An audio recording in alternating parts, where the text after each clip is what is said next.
Hi, my name is Norman, and I'm part of the National Caregiver Summit team.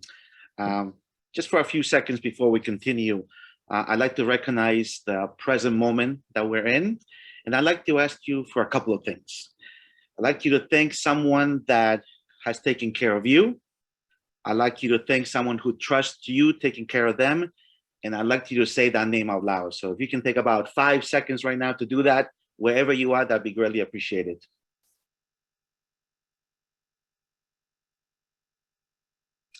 Thank you. Briefly, as I said, I'm part of the design team. I'm an immigrant from Colombia, and I currently reside in San Francisco, California. I'm the proud and delighted dad of a 10-year young child and rising fifth grader who loves water, is multilingual, is silly, and is living, laughing, and thriving with spina bifida. For the past 30 years, I have worked as a professional Spanish English interpreter and translator, and I'm a caregiver now. And in my future, as in my past, I will be a care receiver. Thank you and welcome.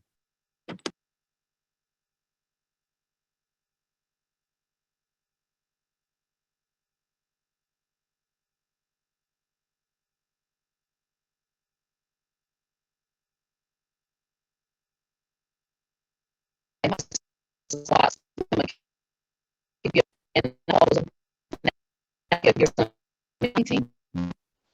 can hear.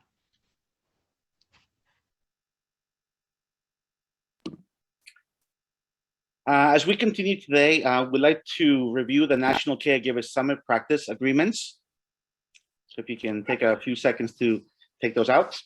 The National Caregiver Summit is committed to providing a fair, equitable, respectful, and harassment-free environment from all participants. I ask you to be present and accountable. Feel no pressure to speak, yet resist that temptation to remain silent. Sanya? Be brave. Be inclusive. Values, social ethics, and personal matters. Recognize conflict is okay. Take space and make space. Call attention to people's unheard voices, ensuring that all individuals have space to fully participate.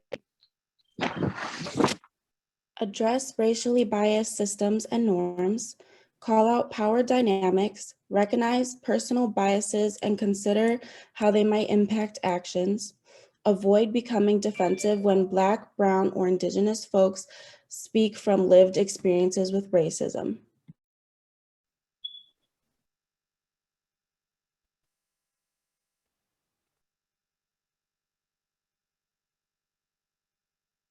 Sanya? 3 teams of 8 caregivers and caregiver alliance, each focusing on either equity, innovation, or policy, came together monthly to share their experiences and identities, critical challenges, and opportunity caregivers from across the spectrum face. Through these discussions, design created the summit's goals, determined the learning agenda, and identified and helped recruit panelists and participants.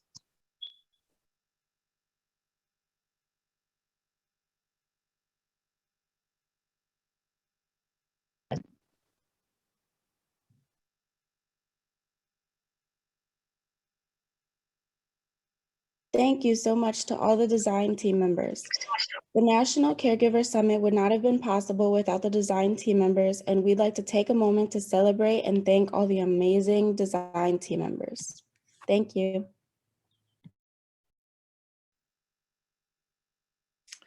Again, my name is Norman, and one of the questions we were given was, what are we mostly looking for and what are we mostly excited in? And this is what I'm looking for.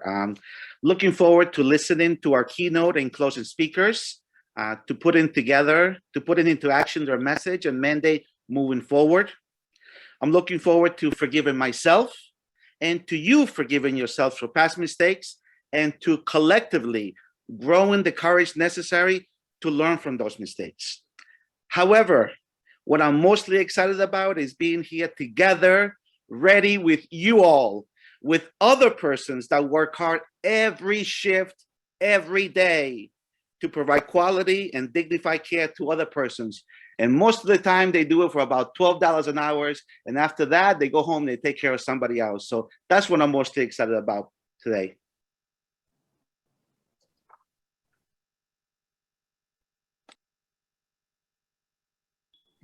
Thank you, Norm. I'm most excited to learn from everyone. Excited about Sorry.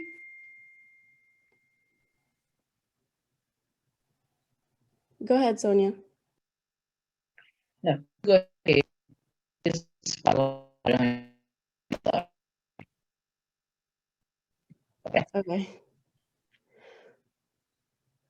All right. I'm most excited to learn from everyone and take everyone's point of views and just learn and grow from everyone and everyone else's experiences.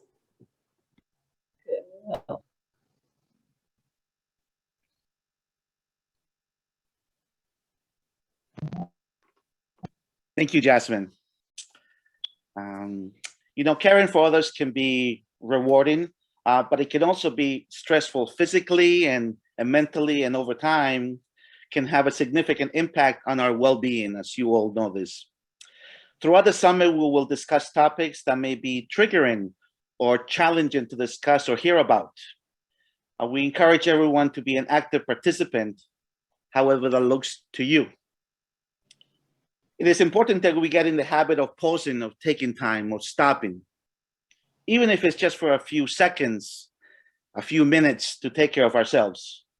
Throughout today, Tuesday, we will have an opportunity to pause and learn and practice techniques for exercise and self-care through mindfulness and meditation from our compañera Adriana Adelé, a yoga facilitator and advocate for collective well-being. And without further ado, Adriana is going to start us off now with our first mindfulness activity.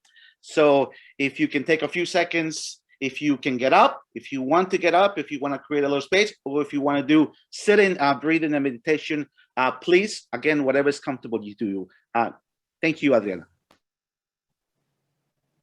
Thank you so much, Norman and Jasmine and Sonia. Thank you so much all for having me here. My name is Adriana Adelé, yoga facilitator here in Philadelphia on Lenape land.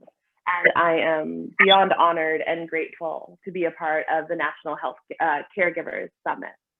Today, what we'll do is we'll just take I'll be here throughout the day actually. So I'll be here at the beginning, a little in the middle, and at the end, offering tools of movement and meditation that I've learned through my career as a yoga teacher and practitioner that I'd like to share with you. I always say, like, self-care, yoga, meditation, it's not going to save the world on its own. It's not going to be what actually provides care for whoever it is you are caring for, and these practices can be a resource for those small moments that when you do get to pause, when you can check in, breathe, slow down, check in with yourself, so that you can choose how you want to offer yourself in the next moment. So for this morning practice, we'll take just about 4.5 minutes and go through a grounding practice, a little bit of breath awareness, and then a little bit of breath work before setting an intention about what we want to receive from the summit today. I like to teach in a way where it's sort of like a buffet. So if you're like, ooh, I really like the grounding practices at the beginning, you can put that in your pocket or on your plate, or if you really like the breathing technique at the end, again, in your pocket or on your plate, so that you can have whatever really works for you. And we're all different individuals, so something might work for you or not.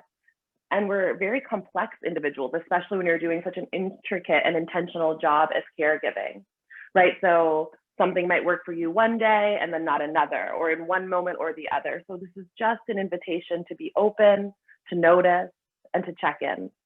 I really loved the agreements of this community, especially around being present and being brave.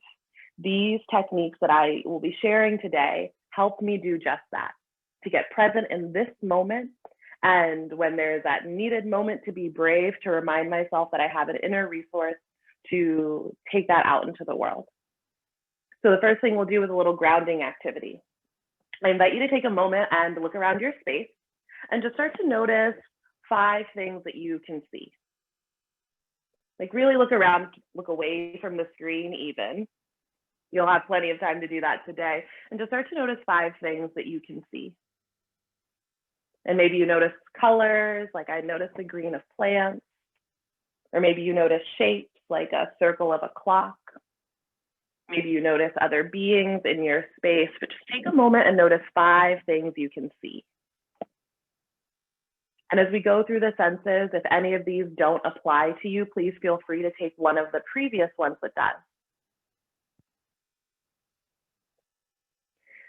And then start to notice 4 things that you can feel. Maybe the temperature of the air on your skin, the weight of your clothes on your body. And one of my favorites is anywhere that your body is touching support. So the chair, the ground, the floor.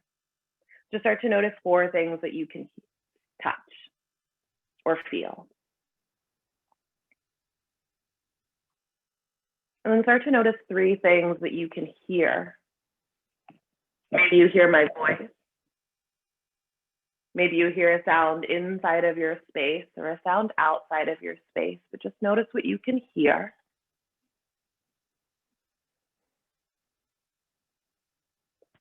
And start to notice 2 things that you can smell.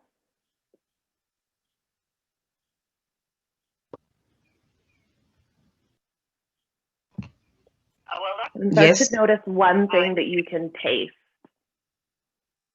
Maybe the taste of some coffee or tea you just had, or just the inside of your mouth. And start to notice how you feel after taking a moment to check in with your senses.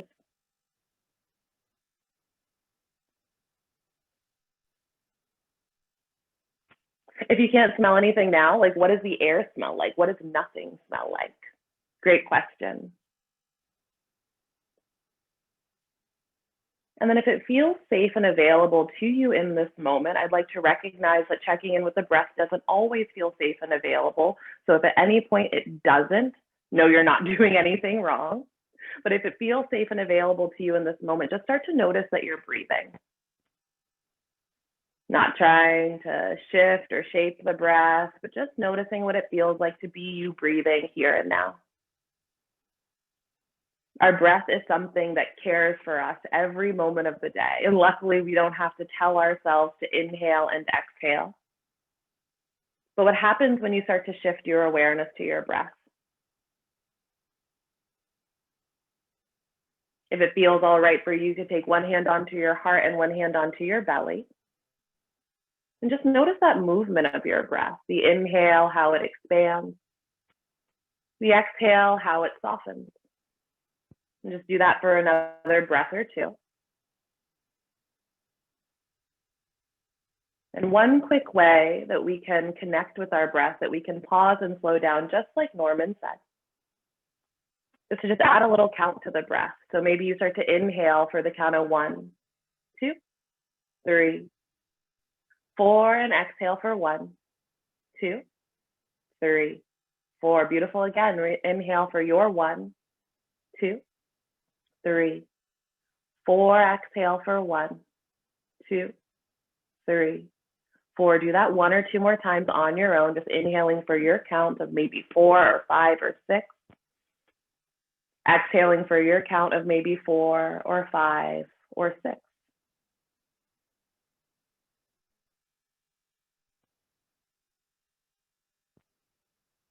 And then especially if you have one hand on your heart, just notice your hand on your heart.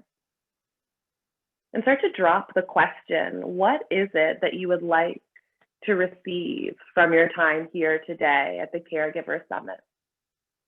Or what is your intention for being here? And maybe that comes as words or thoughts, or just a knowing somewhere in your mind. But just let that rise within you, whatever it is, whatever your intention is for being here. And then start to take your two hands together, take your palms together and start to rub them back and forth, rub them back and forth, rub them back and forth. Yes, and do you feel that heat that you generate in between the hands? It's like this reminder of our ability to shift energy. Take a breath in. And as you exhale, place your warm hands over your eyes. And this is a great thing to do, especially at a virtual summit, to just close your eyes for a moment, give your eyes a break. And then slowly start to move your hands around your face, your shoulders, giving yourself a little massage. And then slowly start to blink open your eyes to let any light in your space. And really the energy of all 162 people who are here with you in the moment. Thank you so much. I'll be back later. Thank you, Adele. Gracias, Adele. Oh, and I love the plants. Thank you so much. And cafecito will be after this. So gracias de nuevo. Thank you again, Adriana Adelé. I really appreciate it. Let's keep remembering today that self-care is the beginning of caring for others. So self-care is revolutionary, caring for others is revolutionary, and resting is revolutionary. It is my honor to introduce our keynote speaker. I'm looking at him right now through my screen. Mr. Rajiv Mehta will be presenting a conversation, Seeing Care in Everyday Life. Rajiv is the founder and CEO of the nonprofit Atlas of Care, which designs tools and educational experiences to inspire people to see and talk about how they care for themselves and those around them in order to build a stronger, more resilient families, communities, and organizations. Raj is going to help us gain a deeper understanding of the interwoven lives that we lead as we actively care for ourselves, care for others, and be cared for by others simultaneously. Before I give a warm welcome to Rajiv, I just recently read this and it really inspired me about being open to the energy that's coming through today. So if you do feel yourself getting triggered or defensive by something that somebody says or how they say it, instead of getting triggered, train yourself to ask, what unacknowledged part of myself is the universe trying to make me aware of through this person? And as I say that, I welcome this person, Mr. Rajiv. Thank you so much. Great. Thank you, Norman. Hello, everyone. I'm very pleased to be speaking with you today at a conference focused on such an important issue. I'd like to thank Health Leads, the Lucille Packard Foundation for Children's Health, and Stanford Medicine's Clinical Excellence Research Center for organizing this and for inviting me to kick things off to set the stage. Before we all go into the serious topics of the rest of the day, whether ongoing issues such as the situation of home care workers or the challenges of families dealing with dementia, or new ones such as the impact of COVID, I invite you to think about yourself and your own close family and friends. You'll be better able to understand and support others if you can clearly see where you yourself stand. If you can clearly see that caregivers and care receivers are not them, but us. Caring for one another is a fundamental aspect of being human. I'm certain that every single one of you attending today's conference is every day putting some effort into caring for yourself and caring for others and benefiting from the care of others. Often, though, the ordinariness of care in our lives has made us blind to such acts and how impactful they are. I want to talk about seeing care in everyday life. And let me start my slides. So hopefully y'all can see this. And Norman, since I can see you, give me a thumbs up when my slide advances so that I know that it's actually advancing. I'd like to share with you some work that has helped people see the invisible to become aware of the interwoven lives and the impact of day-to-day living on well-being. I'll share with you some photos and some paper and pencil tools. As I do, think about your own life and how your life is similar to or different than the stories I'll tell. Along the way, I'm going to invite you to share your reflections. So first, I'm going to share some photos by physician, artist, and educator Xun Li. He has been investigating everyday Black life through deep involvement in communities and through his photographs. And the photos I'm going to share are from his projects Black Love Matters, Father Figure, and West Charlotte Field Notes. To my eyes, his photos help you see how and how much these people care for each other. Here's a father with his two boys, goofing off in bed. If you pay attention, you'll see a lot of care and love, even in mundane activities like brushing teeth or playing ball or dealing with minor scrapes or walking to school or moments of tenderness when life just gets too much or hanging out in the kitchen and the ever-favorite bath time. The paintings you see on the wall in this photo are part of a project called 365 Days with Dad, and they're painted by the man you see in the photo. Xun has captured many other aspects of life as well, such as neighbors getting together and families out and about. I too am a photographer, though more a serious amateur than a professional. This is a photo of a class I took with the great photojournalist Eugene Richards, that's him in the white t-shirt, to improve my own ability to see and photograph people. I've tried to capture the care I see in the world. You can see it as people from all walks of life come together in our public spaces, whether playing chess in Union Square in San Francisco or playing petanque in Bryant Park in New York City. If you pay attention, you can see the kindness of strangers. This was at a hostel in Mexico.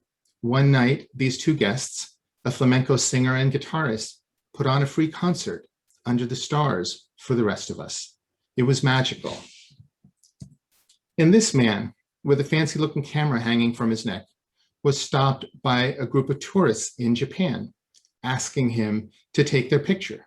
He very patiently took a photo with every single one of their cameras. You can see the love between friends, whether they're concert goers in San Francisco or policemen in Santa Fe.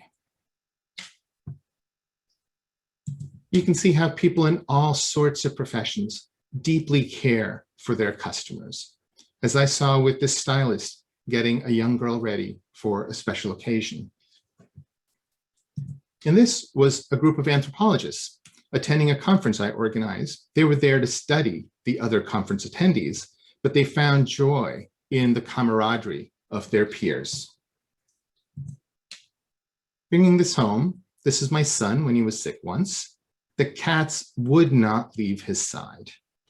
Our pets are very much both care receivers and caregivers. And finally, this is me many years ago with my first child. As everyone knows, babies are a lot of work. So how can we all learn to see better? How can we become more aware of the care in our lives and be more capable of managing our situations? I've been studying this question for the past 15 years. Through the nonprofit I lead, Atlas of Care, we've developed tools and methods to help people see, understand, and manage care in their lives. We haven't been doing this just by ourselves. We've been tapping into the expertise of like-minded people around the world. For example, many are part of a loose-knit global community called Quantified Self. And these are photos from over a dozen conferences I've helped organize over the past decade. Several of the leaders in this community are key members of the Atlas extended team. This group of innovators and experimenters has contributed a lot to our thinking. And so these are the primary tools we have developed so far. They all involve paying attention to some aspect of your life, the people you interact with, what you do, how you feel, and so on, gathering data, making diagrams using paper and color pencils, analyzing what you find, and possibly making changes. I was really intrigued and pleased by Adriana Adelé's 5-minute sort of meditation that she led us through, because the kinds of things she had us focus on, the senses, what we see, what we hear, what we taste around us, are all reflected in the environment tool that we had developed. It's a moment of mindfulness on the space you're in, so that you can do what she led over and over again whenever it's appropriate. I want to say a word about the choice of pencil and paper. Myself and my colleagues have led major projects in major Silicon Valley companies. And so this choice of pencil and paper is a very deliberate decision to leverage the unique features of these ancient technologies. They're still kind of useful. But since this isn't a technology and design conference, I won't dwell on that. We'll also add that these tools are meant for people, regular people, not just professionals. And in fact, they have been used by people of all ages, from 8-year-olds in 2nd grade to folks in their 90s. Let me tell you about one of the tools, the care map. The drawing, the map, depicts a person's care ecosystem at a point in time. To draw it, the basic questions you ask yourself are, who all do I care for? You might be caring for an aging uncle, while also dealing with a sick cat and a friend going through rough times. Who else cares for them, and who cares for me? The intent is not to make an exhaustive list, but to capture the essence of what's going on, of what you feel is important, of what's top of mind at the moment. It's really your perception of things rather than some sort of arbitrary depiction of things. Drawing involves simple stick figures and shapes and lines indicating who cares for whom. The Atlas Care Map emphasizes presence. You draw people on the page near or far from you, depending on whether they live with you, near you, or far away. And the thicker the lines, the more frequent the care.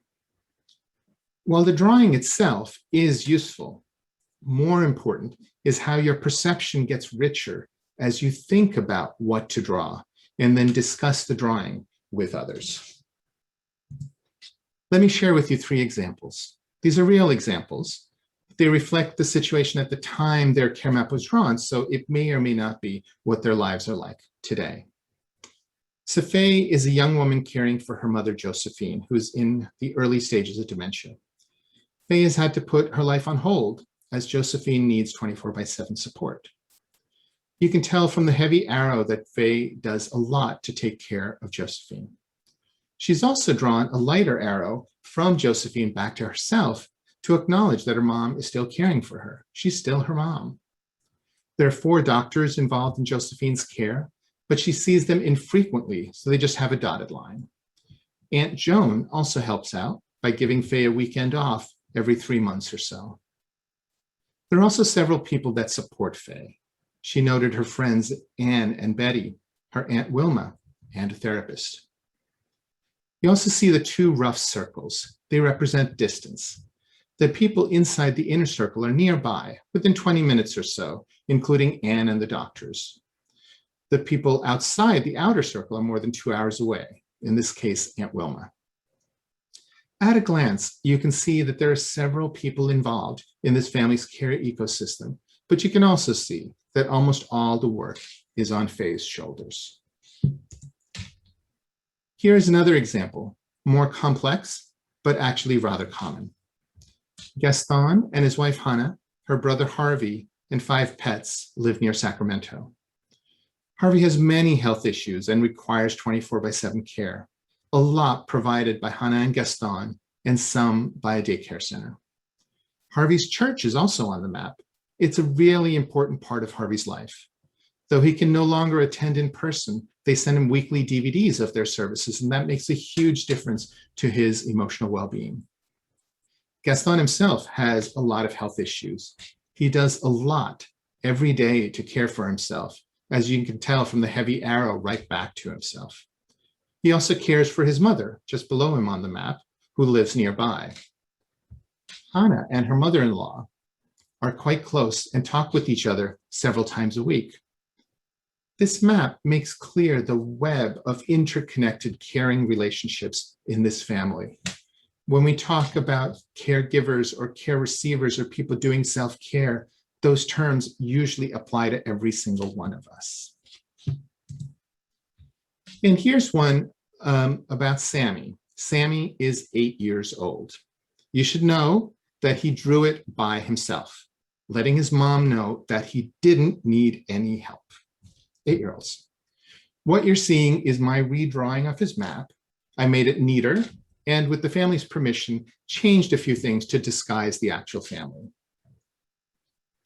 Sammy shows that his mom does a lot to care for him, but that he and his grandma do a lot to care for his grandpa.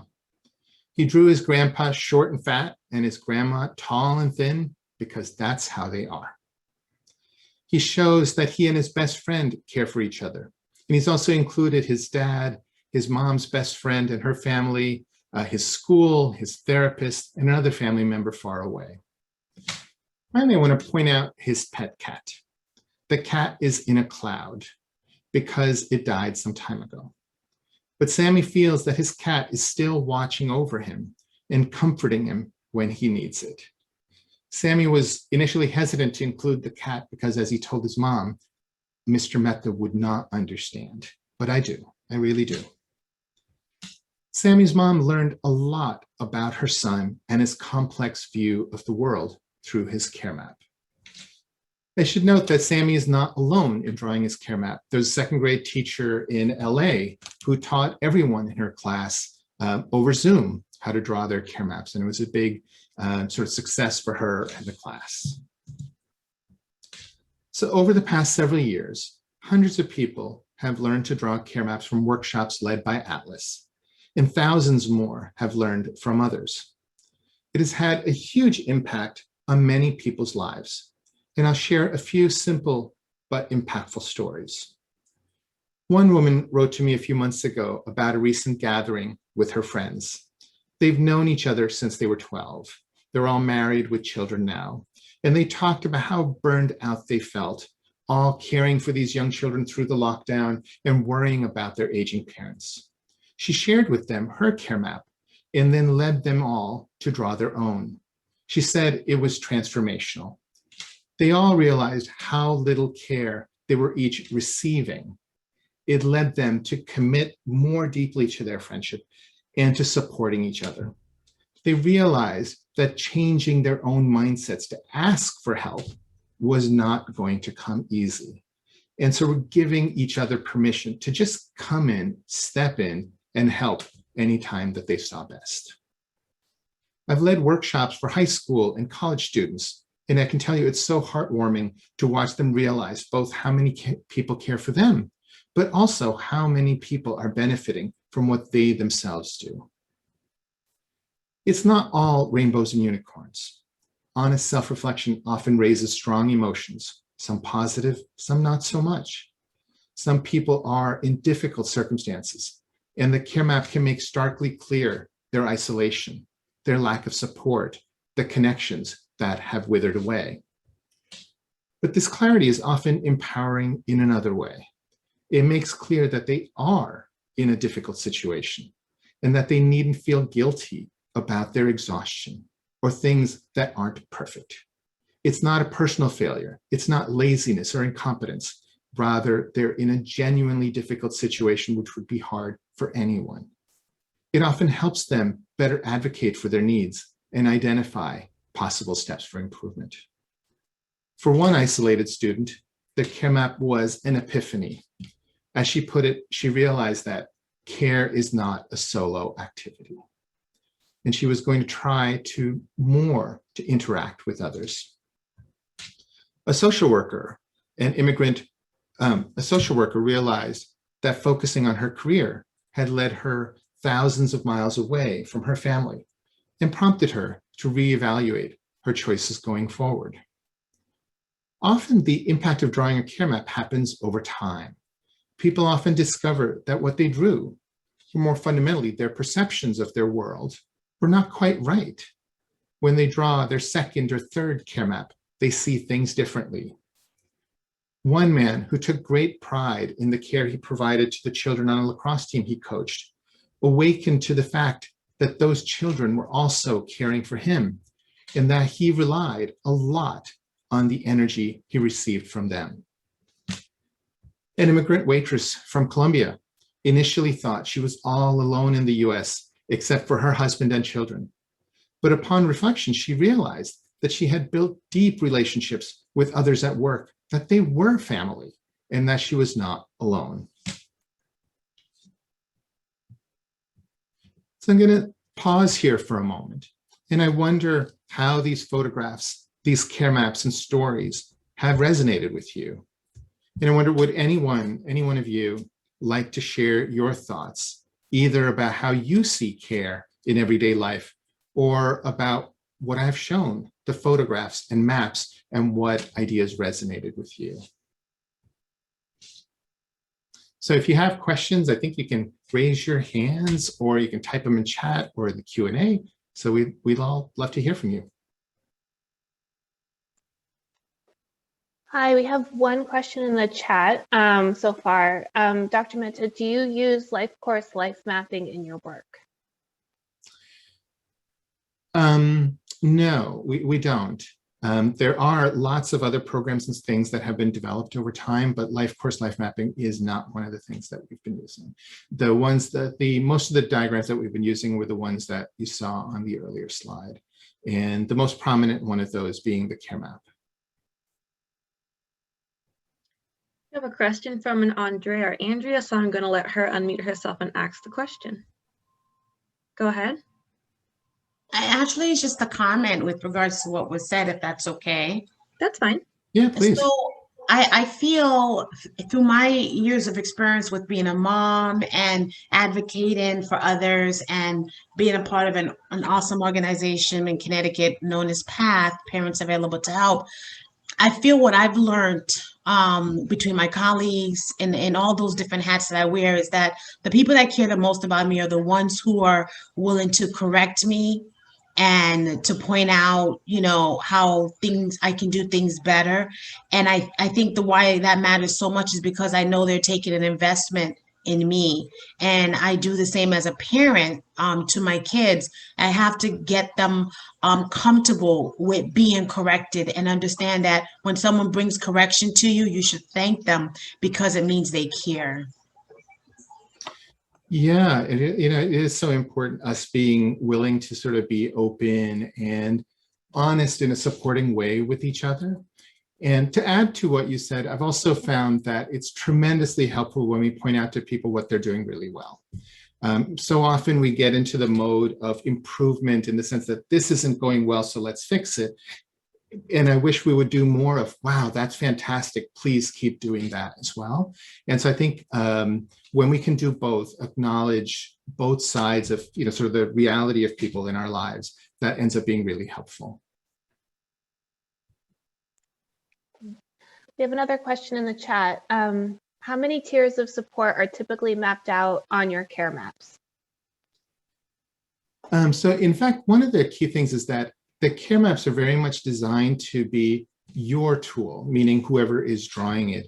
And so we encourage people to include in their care maps whatever they feel is important. And so, initially people just kind of out of habit end up focusing on the types of people that are providing kind of medical care and those sorts of things. But then over time, they start recognizing how much they benefit from all sorts of other care and involvement in that life, like the man I mentioned who realized how important the lacrosse kids were.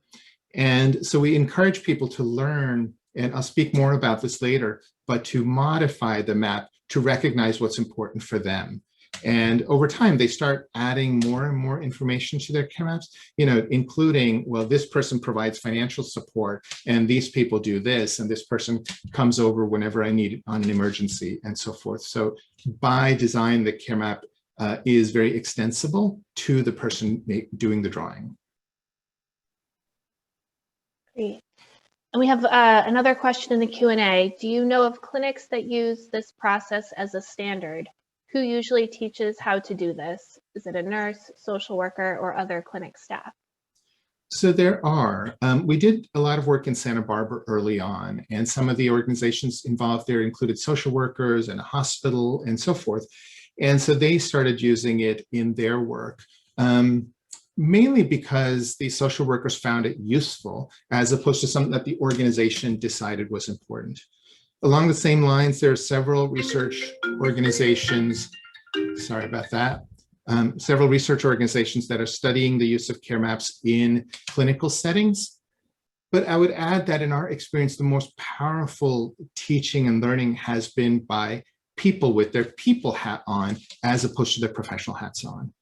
Almost all the benefit from the care map comes from the doing of it yourself and then talking about it with your friends and family and relatives. And when you sort of limit it down to kind of more of a clinical view of things, it ends up just being a lot less powerful. So it's being used by people, sharing it with their brothers, their sisters, their wives, their kids, and so forth.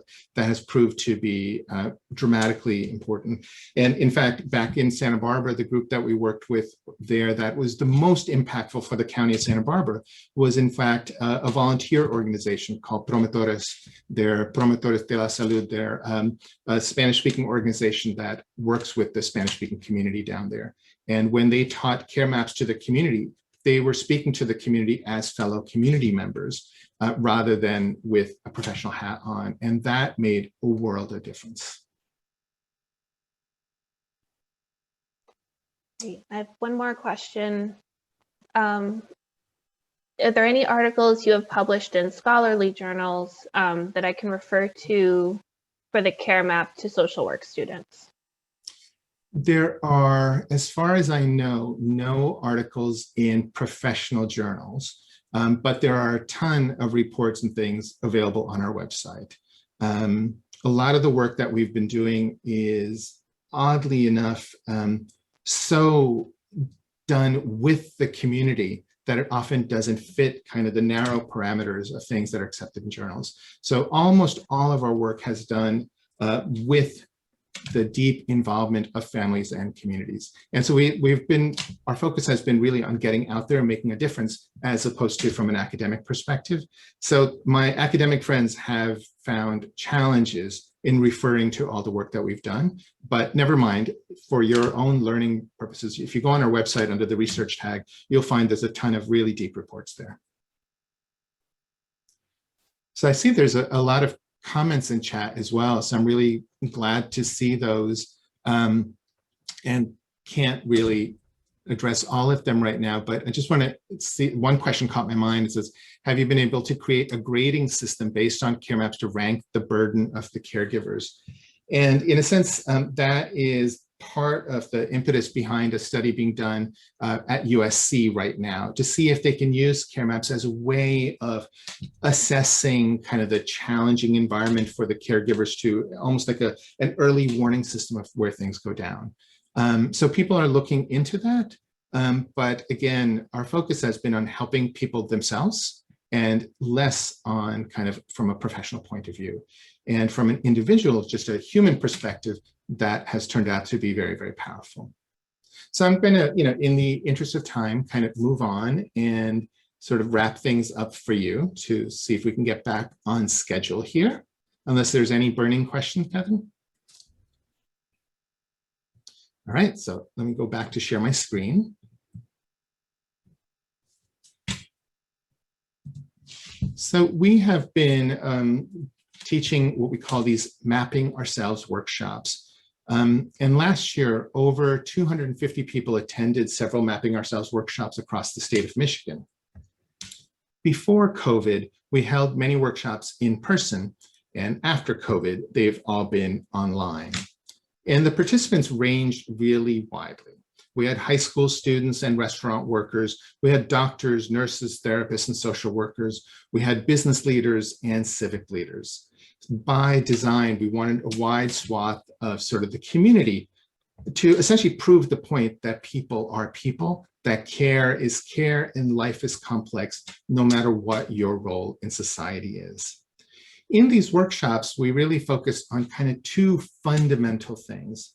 One was learning to see the invisible about care and well-being in our lives.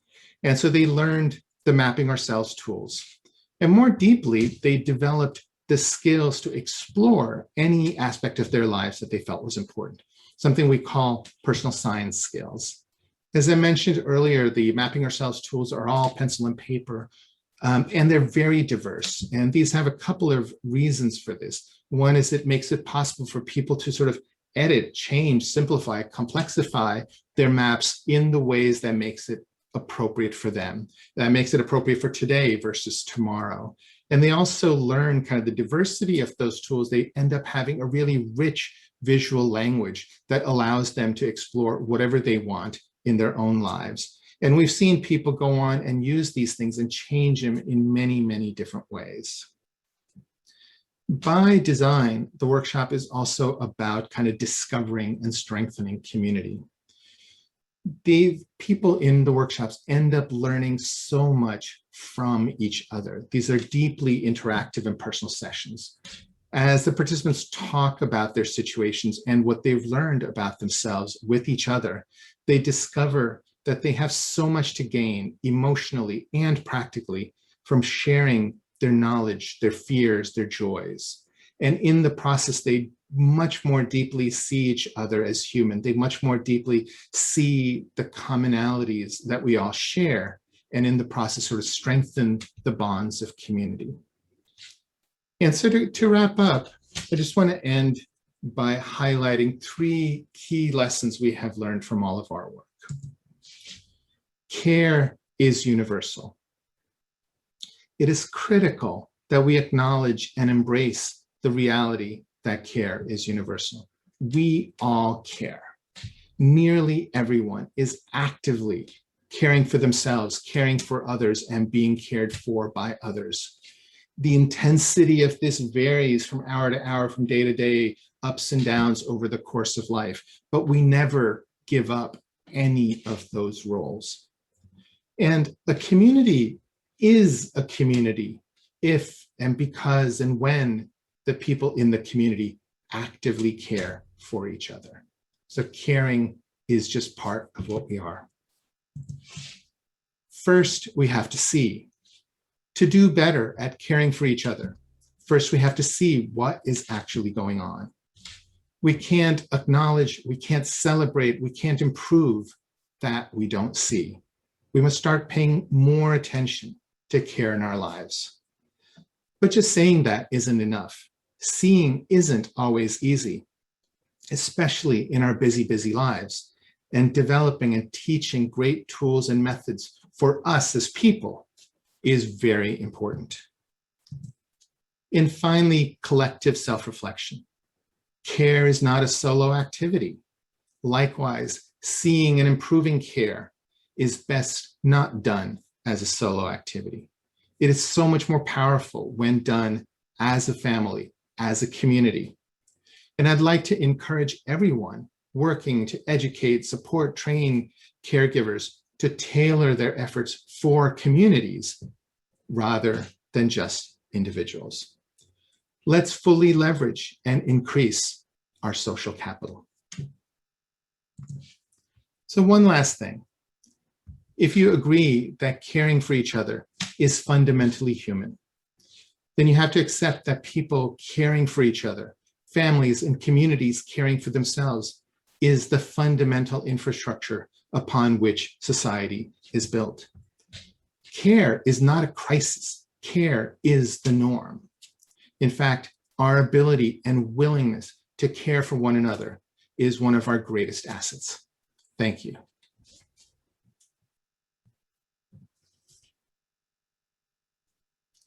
I think we have a couple of minutes for questions, if anybody has questions or comments.